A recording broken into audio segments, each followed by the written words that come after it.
சிவகாமியின் சபதம் பகுதி 8. புவன மகாதேவி.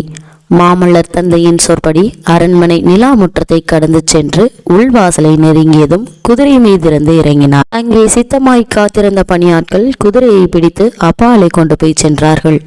பிறகு மாமல்லர் விசாலமான அந்த அழகிய அரண்மனைக்குள் பிரவேசித்து தீபம் ஏற்றுவோர் தம்மை பின்தொடர்ந்து வருவதற்கு திணறும்படியாக அவ்வளவு விரைவாக நடந்து சென்றார். புதிதாக அந்த அரண்மனைக்குள் பிரவேசிக்கிறவர்கள் அங்கே எடுக்குமாய் சென்ற நடைபாதைகளில் வழி கண்டுபிடித்து செல்வது அசாத்தியமாயிருக்கும். நரசிம்மர் அந்த பாதைகளின் வழியாக வளைந்து வளைந்து சென்று அரண்மனை அந்தப்புறத்தை அடைந்தார்.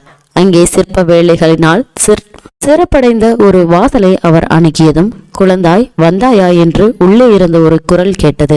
பல்லவ சாம்ராஜ்யத்தின் பட்டத்தரசியான புவன மகாதேவி அந்த புற வாசற்படியில் வந்து நின்றாள். அவருடைய கம்பீரமான தோற்றமும் முதிர்ந்த சௌந்தர்யவதனமும் திரிபுர சக்கரவர்த்தினி என்று பல்லவ சாம்ராஜ்யத்தின் பிரஜைகள் அவரை கொண்டாடுவது முற்றும் பொருந்தும் என்று தெரியப்படுகிறது. அம்மா என்ற குரலுடன் அருகில் வந்த குமாரனை சக்கரவர்த்தினி இரு கைகளினாலும் அணைத்து கொண்டு, குழந்தாய் இன்றைக்கு என்று ஏதோ சொல்ல தொடங்குவதற்குள் மாமல்லர், அம்மா உங்களை ரொம்பவும் எஞ்சி கேட்டுக்கொள்கிறேன், ஒரு வரம் தர வேண்டும் என்றார். புவன மகாதேவியின் முகத்தில் புன்னகை அரும்பியது. வரமா? நல்லது, கேள், தருகிறேன். அதற்கு பிரதியாக நானும் ஒரு வரன் கேட்பேன், அதை நீ தர வேண்டும் என்று அன்பு கனிந்த குரலில் கூறினார். மாமல்லர், பிள்ளை அன்னையிடம் வரம் கேட்பது நியாயம், பிள்ளையிடம் தாய் வரம் கேட்பது எங்கேயாவது உண்டா? முடியவே முடியாது என்றதும் புவன மகாதேவியின் முகத்தில் புன்னகை மறைந்தது. இருவரும் உள்ளே சென்றார்கள். நரசிம்மர் தமது தலை அணியையும் ஆபரணங்களையும் எடுத்து வைத்துவிட்டு கால் கை சுத்தம் செய்து கொண்டு வந்தார். பிறகு இருவரும் அந்த புறம் பூஜ மாடத்துக்குள் பிரவேசித்தார்கள். அங்கே மத்தியில் நடராஜமூர்த்தியின் திருவுருவம் திவ்ய அலங்காரங்களுடன் விளங்கியது. பின்புற சுவர்களில் சிவபெருமானுடைய பல வடிவங்களும் பாலகோபாலனுடைய லீலைகளும் வர்ணங்களில் அழகாக சித்தரிக்கப்பட்டிருந்தன. பூஜையெல்லாம் முன்னுமே முடிந்தபடியால் தாயும் மகனும் அந்த திருவுருவத்தை வழிபட்டுவிட்டு வெளியே வந்து போஜன மண்டபத்திற்குள் பிரவேசித்தார்கள். உணவருந்த உட்கார்ந்ததும் புவன மகாதேவி, குழந்தாய் ஏதோ முக்கியமான செய்தி வந்திருக்கிறதாம். கோட்டை வாசல் எல்லாம் சாத்தியாகிவிட்டதாம். அரண்மனை எல்லாம் அல்லோகலப்படுகிறது. ஆனால் எனக்கு மட்டும் ஒன்றுமே தெரியவில்லை. நீயாவது சொல்லக்கூடாதா? பெண்கள் என்றால் மட்டமானவர்கள், அவர்களுக்கு ஒன்றுமே தெரிய வேண்டியதில்லை என்பதாக நீ கூடவா எண்ணம் வைத்திருக்கிறாய் என்றார். மாமல்லர் உணவு பரிமாறி கொண்டிருந்த பணியாட்களை பார்த்துவிட்டு, அம்மா சாப்பிட்டானதும் மேல் மாடத்திற்கு போய் எல்லா விவரங்களும் சொல்கிறேன். ஆனால் ஒன்று மட்டும் இப்போதே கேட்டுக்கொள்கிறேன். இனிமேல் தினந்தோறும் நான் வந்த பிறகுதான் தாங்கள் ராபோஜனம் செய்வது என்று வைத்துக் கொள்ளக்கூடாது. அந்த வழக்கத்தை இன்றோடு நிறுத்திவிட வேண்டும் என்றார் மாமல்லர். சக்கரவர்த்தினி குமாரனை அன்பு ததும்பிய கண்களால் பார்த்து புன்னகை புரிந்தார். ஆனால் மறுமொழி ஒன்றும் சொல்லவில்லை. காஞ்சி அரண்மனையில் பகல் போஜனம் ராஜரீக சம்பிரதாயங்களுடன் ஆடம்பரமாய் நடப்பது வழக்கம். பெரிய சாம்ராஜ்ய உத்தியோகஸ்தர்கள், அந்நிய நாடுகளிலிருந்து வந்த பிரமுகர்கள், சிவனடியார்கள், வைஷ்ணவ பெரியவர்கள், பிரசித்தி பெற்ற கலைஞர்கள், தமிழ் கவிஞர்கள், வடமொழி பண்டிதர்கள் முதலியோர் விருந்தாளியாக அழைக்கப்படுவதுண்டு. எனவே பகல் போஜன நேரத்தில் அரண்மனை வாசிகள் ஒருவரையொருவர் உறவலாவுதல் இயலாத காரியம்.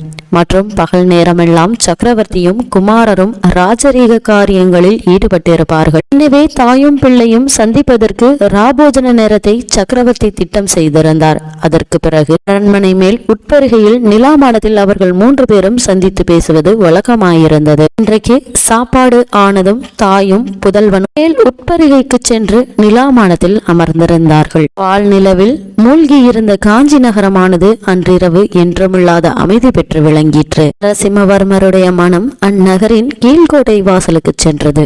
இப்போது அந்த கோட்டை வாசலை கடந்த சிலர் சிவிங்கை போய்க் கொண்டிருக்கும். அந்த சிவிங்கையில் ஆயனரும் அவர் மகளும் அமர்ந்திருப்பார்கள். ஆகா, அவர்களுக்கு தான் இன்றைக்கு எப்பேற்பட்ட ஆபத்து வந்தது! மத யானையின் மீது வேல் எறிந்து அவர்களை காப்பாற்றிய வீரர் யாராக இருப்பான்? புதல்வன் தானே பேசுவான் என்று புவன மகாதேவி சிறிது நேரம் காத்திருந்தார். அவன் ஏதோ சிந்தனையில் ஆழ்ந்து விட்டான் என்பதை தெரிந்து கொண்டு, குழந்தாய் என்றார். உடனே மாமல்லர் திடீரென்று கனவு கலைந்தவர் போல் திடுக்கிட்டு தாயாரை பார்த்தார். அம்மா, அம்மா, நான் உங்களிடம் விரும்பிய வரத்தை கேட்டு விடுகிறேன். உங்களுக்கு புண்ணியமாய் போகட்டும். என்னை குழந்தாய் என்று கூப்பிடாதீர்கள். நான் இன்னும் பச்சை குழந்தையா? பல்லவ ராஜ்யத்தில் உள்ள புகழ் வாய்ந்த மல்லர்களை எல்லாம் ஜெயித்து மாமல்லன் என்ற பட்டம் பெற்ற பிறகும் என்னை குழந்தை என்றால் என்ன செய்கிறது? அப்போவோ இன்னும் என்னை தொட்டிலில் கிடைக்கும் குழந்தையாகவே எண்ணி நடத்துகிறார். உங்கள் 2 பேருக்கும் இடையில் நான் அகப்பட்டு கொண்டு அதற்கு என்ன செய்யலாம்? மற்றவர்களுக்கு மகன் எப்பொழுதும் குழந்தைதான் என்ற குரலை கேட்டதும் தாயும் மகனும் திரும்பி பார்த்தார்கள். அவர்களுக்கு தெரியாமல் மகேந்திர சக்கரவர்த்தி பின்னால் வந்து நிற்பதை தெரிந்து கொண்டு இருவரும் பயபக்தியுடன் எழுந்து நின்றார்கள். மகேந்திரர் பளிங்கு மேடையில் அமர்ந்ததும் புவன மகாதேவியும் மாமல்லரும் உட்கார்ந்தார்கள். தேவி, குழந்தை ஏதாவது சொன்னானா என்று சக்கரவர்த்தி கேட்டார். இன்னும் ஒன்று சொல்லவில்லை. என் பேரில் உங்கள் பேரிலும் குறைதான் சொல்லிக் கொண்டிருந்தான். குறை சொல்லாமல் வேறு என்ன சொல்லட்டும் அப்பா? பல்லவ ராஜ்யத்தில் அந்நியர் பிரவேசித்த செய்தி கிடைத்த பிறகு நாம் வெறுமனே கையை கட்டிக்கொண்டு உட்கார்ந்திருப்பதா? சேனாதி கலிப்பகையார் சேனை திரட்டுவதற்குள் கலியுகமே முடிந்துவிடும் போல இருக்கிறது. இதனை நேரம் நமது சைன்யம் போருக்கு கிளம்பி இருக்க வேண்டாமா என்று கொதித்தார் மாமல்லர். பல்லவ ராஜ்யத்தில் அந்நியர் பிரவேசித்தார்களா? இது என்ன என்று புவன மகாதேவி வியப்பும் அவநம்பிக்கையும் துணிந்த குரலில் கேட்டார். ஆம் தேவி, அற்ப சொற்பமாக பிரவேசிக்கவில்லை, பெரும் படைகளுடனே திடீரென்று பிரவேசிக்கிறார்கள். பல்லவேந்திரா, மந்திராலோசனை சபையில் நான் மட்டும் வாயை திறக்காமல் இருக்க வேண்டும் என்று ஏன் கட்டளையிட்டிருக்கிறீர்கள்? எல்லாரும் ஏதோ பேசிய போதும் மனம் கொதித்த கொதிப்பை மிகவும் அயன்று அடக்கி கொண்டிருந்தேன். மாமல்லரின் பேச்சை மறுத்து சக்கரவர்த்தி தமது பட்ட மகிழ்ச்சியை பார்த்து சொன்னார். தேவி, நரசிம்மன் இன்னும் குழந்தையாகத்தான் இருக்கிறான். வந்திருக்கும் யுத்தம் எப்பேற்பட்டதென்பதை அவன் அறியவில்லை. 2 பேரும் கேளுங்கள். வாதாபி மன்னன் புலிகேசி பெரும் படைகளுடன் துங்கபத்ரை நதியை கடந்து நமது ராஜ்யத்துக்குள் பிரவேசித்திருக்கிறான்.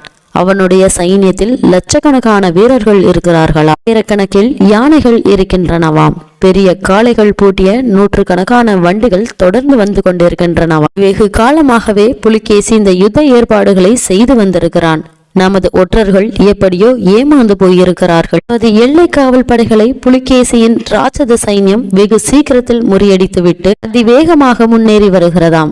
அந்த சைன்யத்தை தடுத்து நிறுத்துவதற்கு வேண்டிய படை பலம் தற்போது நம்மிடம் இல்லை. ஆங்காங்குள்ள நம் படைகள் பின்வாங்கி வந்து கொண்டிருக்கின்றன.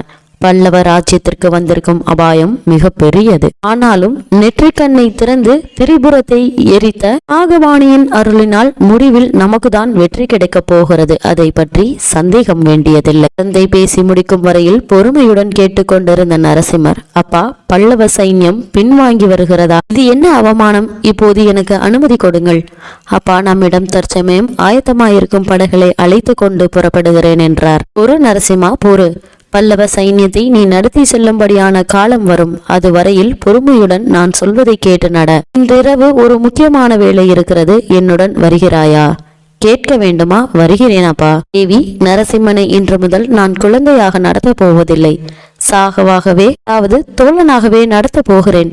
மந்திராலோசனைகளில் கலந்து கொள்ளும் உரிமையும் இன்று முதல் அவனுக்கு அளிக்கிறேன். நீயும் இனிமேல் அவனை குழந்தை என்று அழைக்க வேண்டாம் என்றார் சக்கரவர்த்தி. புவன மகாதேவியை படுப்பதற்கு போக சொல்லிவிட்டு தந்தையும் மகனும் அரண்மனையிலிருந்து வெளியேறி சென்றார்கள்.